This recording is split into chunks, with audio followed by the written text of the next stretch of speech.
Assalamu alaikum and Ramadan Mubarak to everyone. Thank you for being here today, because we live in interesting and difficult times. There is, let's be blunt about it, a rise of racism within our society. There is a rise in Islamophobia and Islamophobic attacks, and the incident outside Seven Kings Mosque is an example of the sense of fear there is within the community. In my own community, 2 years ago, Makram Ali was killed on the road outside my house. Far-right racists drove into the crowd of people coming home from prayers. Absolutely disgusting and disgraceful. The response of the local community was amazing. We asked everyone to come and stand in solidarity with him, his family, and with the mosques in the area. And they all came, from every faith and those with no particular faith. It was Muslims, it was Jewish people, it was Christians, it was Hindu people, it was Buddhists, all came. Because they were making a declaration about the kind of country we are and the kind of country we want to be, where people can practice their faith, can speak freely, and will not be frightened and intimidated by racist language or racist attacks. The only answer to these people is to stand up in unity together. And that's exactly what we're doing in this election campaign. We're not going down the road of blaming minorities, which some people are doing. We're instead uniting people, because that is the only way forward. You can go into any community and create division. You can go into any community and blame a minority for something, be they migrant workers, be they refugees, be they any religious minority. All you've done is created the poison of hatred, and from that poisonous well, others will drink in the future. It's up to us to give a different message and bring people together. So in this holy month of Ramadan, I want to say thank you to the Muslim community of Britain for the enormous contribution made to our communities and our society, for the sense of charity and support you give to homeless people, to people going through stress in their lives, and for the way in which you responded to what happened at Grenfell and the floods that happened in the northwest of England. The way in which the community comes together to support others. Because at its heart, Islam is actually about charity. And so let's stand together and be proud of what's done and proud of what's achieved, particularly in this particular month. Many of you have raised many other questions, and I absolutely endorse everything that Ansel said about Kashmir, the concerns that people have who come from Kashmir, and you'll be aware that our election manifesto, which we produced for the 2017 election, was the first manifesto ever in British history to even talk about Kashmir, and that's why it was in there, because I believe very passionately in the rights of people to their own self-expression and their own identity, and that's why it was in there. Coming to this...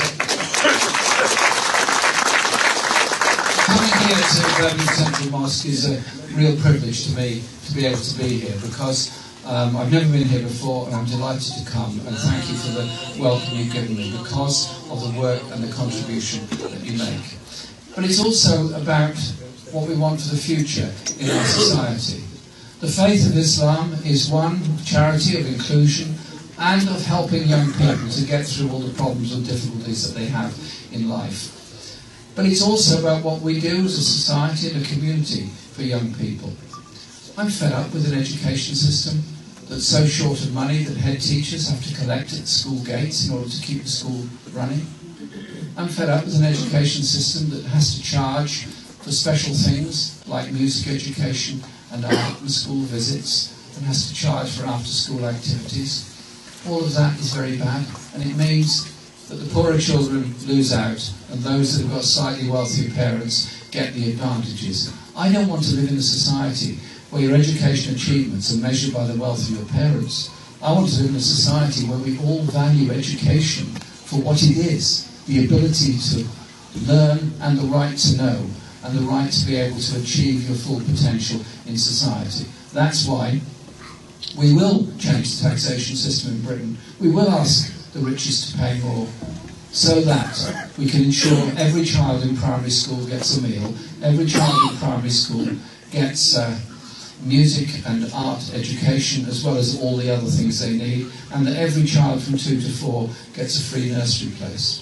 And later on in life, when they go on to college, I want vocational education apprentices to be just as valuable as a university education, and take away the fees from university education so we're not saddling our young people with debts of up to £50,000 just because they want to get an education.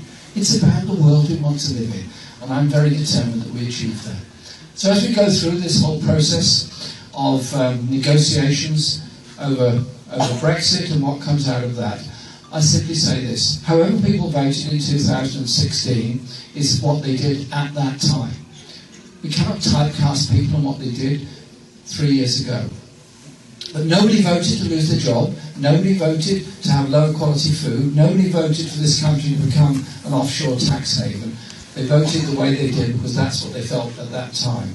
Our demand is that we have a good trading relationship with Europe, that we maintain those rights, and that we do not fall behind European standards. And at the end of it, we're quite prepared to have a vote to decide whether that's the way forward or not. But at the moment, we're still trying to persuade the government to actually see sense and look intelligently at this problem, bringing people together.